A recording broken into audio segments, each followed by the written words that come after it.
Hi folks, hope you're okay today. It's good to be with you. I just want to read a Bible verse. It's Romans chapter 1, verse 16. For I'm not ashamed of the gospel of Christ, for it is the power of God unto salvation to everyone that believeth, to the Jew first, and also to the Greek. For I'm not ashamed of the gospel of Christ, for it is the power of God unto salvation for everyone that believeth, to the Jew first, and also to the Greek. Hope everybody's okay. It's good to be with you and love out to everybody. My website is jasonburnspreacher.com. jasonburnspreacher.com. jasonburnspreacher.com. jasonburnspreacher.com. There you can get on my Twitter, you can see my Facebook, and you can also go on the website. There's loads of material there for you to study. Loads of good stuff, whether you're a Christian or an atheist or a Muslim, a Jew, whatever, Hindu, whatever your particular persuasion, there's loads of stuff for you to have a look at. Okay, I just want to talk about, for half an hour, the book, End of Faith by Sam Harris, and my book that I am still working on. I'm still working on it, and I'm excited because I've made massive progress on the book. I really have just been doing a couple of days recently, just going over some drafts and writing some new parts to the book that I've been doing on this. And the last day or two, I've reread this book, and so I can give you an outline of my book. My book is, first of all, there's a preface, which are talking about 9/11, Charlie Hebdo, Paris attacks, and then I just give a reason why I'm writing the book on Sam Harris, and just to say that whether you agree with his book or not, it's relevant in today's climate. That his book is a criticism of the Abrahamic religions for being irrational and causing violence around the world. So that's the introduction, and then the first chapter looks at the judgment of God. Second chapter looks at justification by faith. Third chapter looks at the theology of Paul. The first chapter, judgment of God. Second chapter is justification by faith. Third chapter is concerning the theology of Paul. Fourth chapter is a look at the teaching of Christ.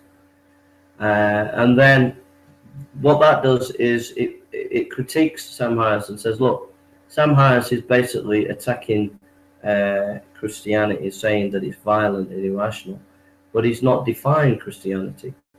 And in the defining of Christianity, it kind of breaks down Sam Harris's position by showing that Christianity is about salvation. It's not about violence, or could not necessarily even be said to be irrational, because the certain planks of the message of Christianity does have a rational basis. So that's the first 4 chapters. Then the next few chapters look at the historical Jesus, giving evidence for the historical Jesus, and then for the evidence for the resurrection. Critiquing Sam Harris on his lack of understanding in those areas. Then we move on to democracy and tolerance, looking at Sam Harris' understanding of tolerance in the book and how it fails to grapple with the nature of democracy and the need to have freedom of religion. It goes on, the next chapter goes on to look at secular ethics and Christian ethics, specifically in the area of stem cell research and things like that, and looking at new technologies and how secularism and Christianity relate to those two. The other chapter is on what is truth. We look at Sam Harris's understanding of the nature of truth, his criticism of pragmatism, and his kind of nebulous understanding of epistemology.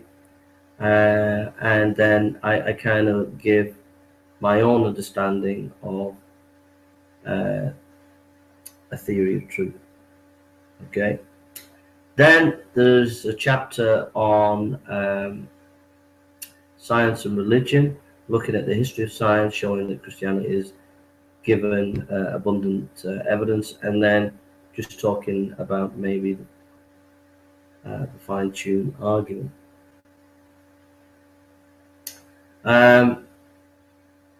With a bit of talking about Krauss and his work, and as well on that issue. Then we look at philosophy and religion, the philosophy of religion, sorry, and look at the development of philosophy and religion recently with Plantinga and others, and how there's been a revival of Christian philosophy in universities. There's also on theodicy, looking at the problem of evil, and I'm just thinking I might put in an extra chapter on anti-Semitism. So that's a kind of general outline of the book. I'm making really good progress. I've been working on it for a number of years, but and I thought I was going to do it recently, but I am making massive progress now, and I'm really getting to grips with, I'm excited because I know that I could in the next few weeks have a publisher that wants to publish it. I believe if it was to be published, it would sell at least 100,000 copies, and a publisher would make a lot of money out of it. So I'm absolutely no qualms about how many books could be sold. If I wrote the book in terms of like it was published, at least 100,000 people would buy the book. There's the whole atheist community that I'm sure would help me. I'm sure Satan Atheist, I'm sure Aaron Ra, Thunderfoot, I'm sure many atheists out there would want to help me to promote it. So if they do, there'll be at least 100,000 copies sold. So if you do help me to get the book sold, if you do help me, I will give a percentage of my royalties. I will give a percentage of my royalties of the book. I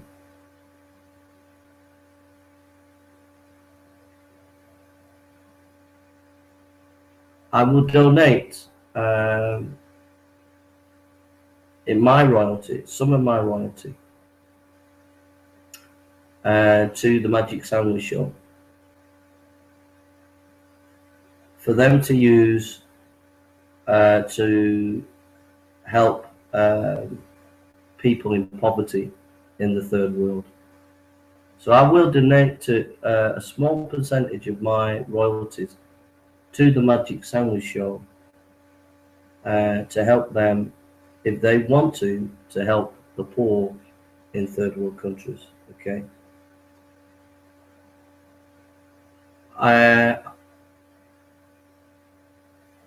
And I will also donate some of my royalties to some of the top charities that people suggest to me. So if you have a charity that you would like to be supported financially, let me know in the next few months, and I'll think about it. And some of those charities, I will make it public that they get some of the royalties of the book. So also, I'm going to set up a fund to help the internet community. I want to set up a fund to help the internet community, to help them to do projects of mutual understanding and discourse. So, there's the Great Debate community. So some of the funds that would come through the book, I would use for helping the Great Debate community to facilitate more rational discussion and debate formats. So those are some of the things that I'd like to do, and also use some of the funds to help missions and things like that as well. So it's in your interest to promote this book when it comes out. It's in your interest to spread the word about the book. It's in your interest to get the book published. I'm willing, in the next couple of weeks, I'm willing, if the Magic Sandwich Show or any other well-known atheist show like Atheist Experience or any show, there's any shows out there, any blogs anywhere, who are interested in promoting the book, I'm willing to send a copy of the book to you before it gets published for you to discuss it on your blogs and on your channels or whatever. So if people are interested in that, if there are shows that are interested in that, then please, as soon as the book deal's signed,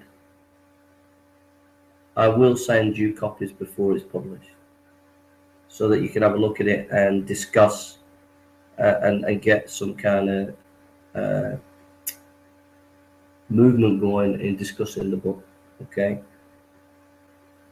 I'm willing to give maybe a chapter now to maybe Matt Dillahunty or Thunderfoot or Iron Ra, if they want a request, a chapter of the book.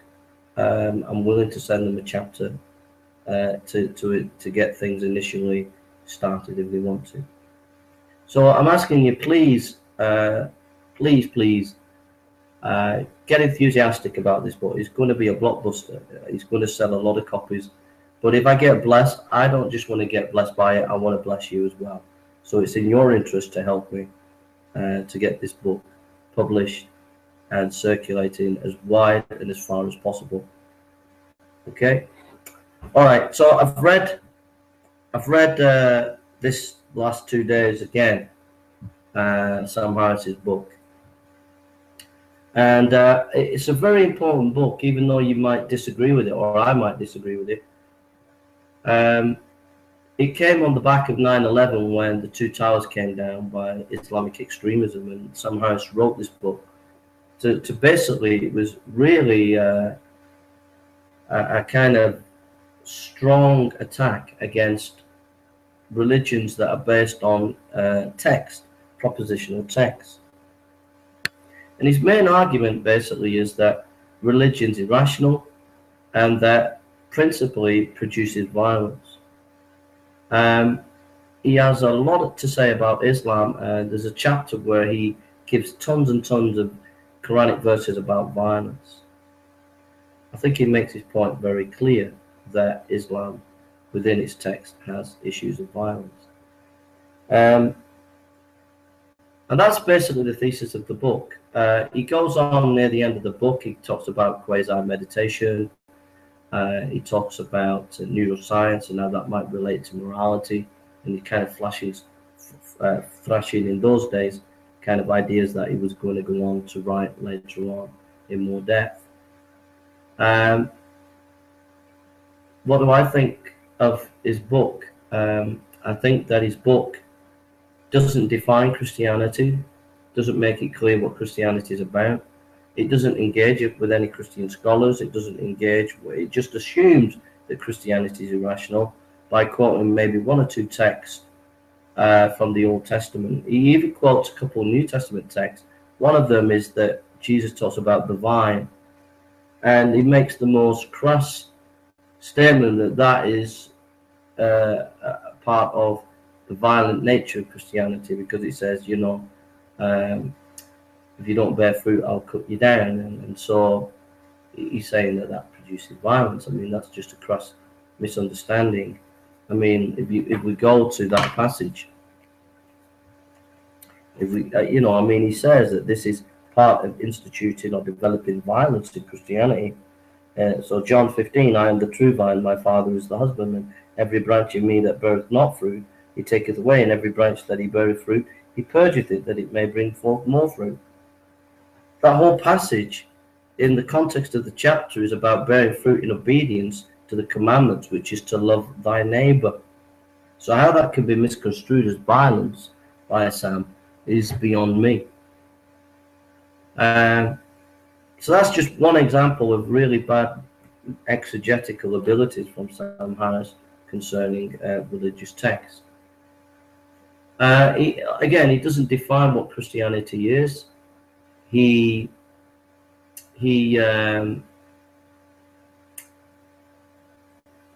doesn't deal with the best Christian scholars, whether it be in science or in philosophy or in ethics. He just assumes that Christianity is irrational by quoting one or two texts, i.e. a few Old Testament texts and that passage on the vine.